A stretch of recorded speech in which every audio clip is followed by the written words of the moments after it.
Assalamualaikum warahmatullahi wabarakatuh. Perkenalkan, nama saya Ihsan Nur Rahim, NIM 1913040097. Di sini saya akan coba menjelaskan pengertian takwil. Dalam Al-Quran terdapat kata takwil dalam 17 tempat. Bila dianalisis antara satu dengan yang lainnya, ada perbedaan maksudnya dan keseluruhan kemungkinan. Arti takwil dapat dikelompokkan menjadi dua, yaitu yang pertama, arti yang mengarah kepada arti lughawi atau bahasa yang murni. Takwil adalah kembali.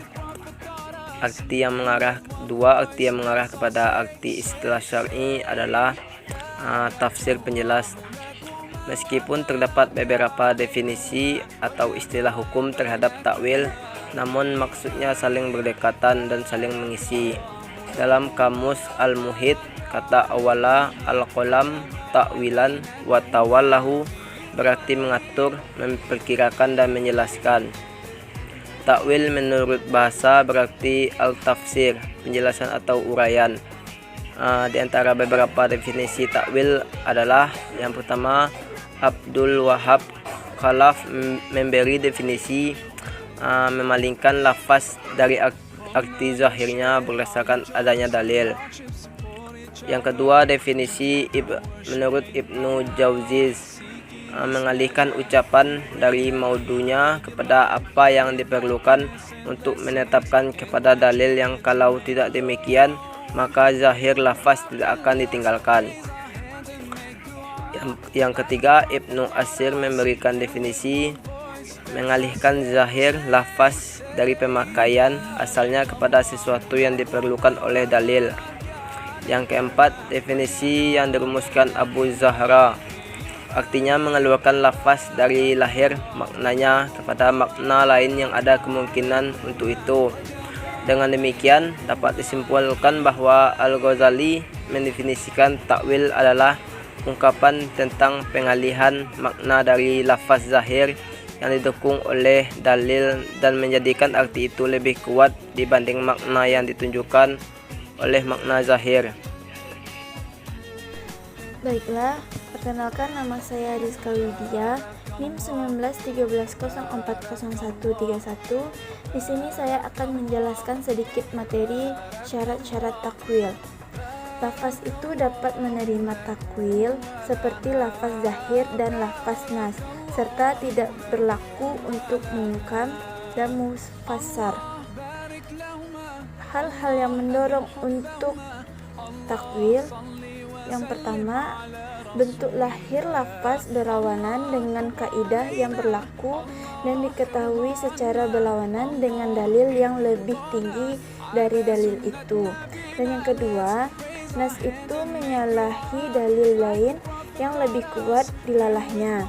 Dan yang ketiga, lafaz itu merupakan suatu nas untuk suatu objek tetapi menyalahi lafaz lain yang mufassar. Lafaz itu mengandung kemungkinan untuk ditakwilkan karena lafaz tersebut memiliki jangkauan yang luas dan dapat diartikan untuk ditakwil, serta tidak asing dengan pengalihan kepada makna lainnya. Dan takwil itu harus mempunyai sandaran kepada dalil dan tidak bertentangan dengan dalil yang ada. Terima kasih. Assalamualaikum warahmatullahi wabarakatuh. Saya Anissa Fitri, NIM 1913040108, akan membacakan makalah istinbat hukum Islam yang berjudul takwil. Baiklah, saya akan menjelaskan tentang bentuk-bentuk takwil. Pada prinsipnya, ulama mengatakan adanya penggunaan takwil perbedaan terletak pada kadar penggunaan dan penerimanya. Ada dua bentuk dari takwil yang diterima. Satu, takwil yang telah diterima atau keberadaannya oleh ulama usul. Dua, yang makbul, takwil ditolak. hanya didasarkan kepada selera atau dorongan lain dan tidak terpenuhi syarat yang ditentukan.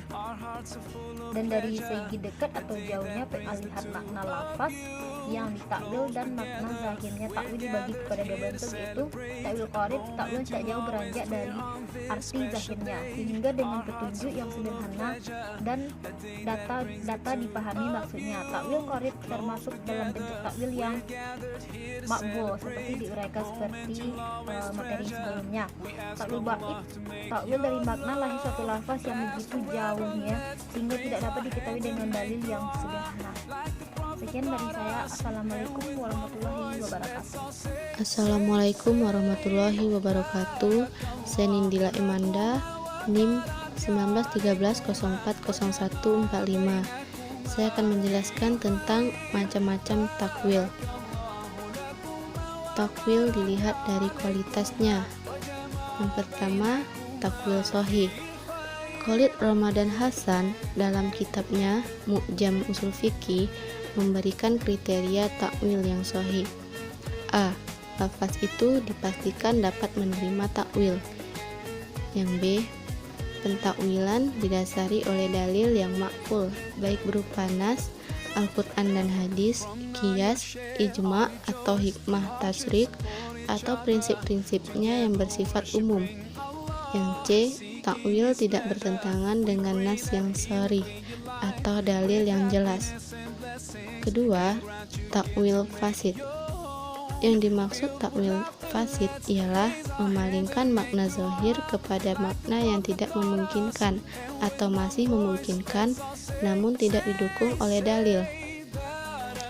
Selanjutnya, takwil dilihat dari jangkauan maknanya.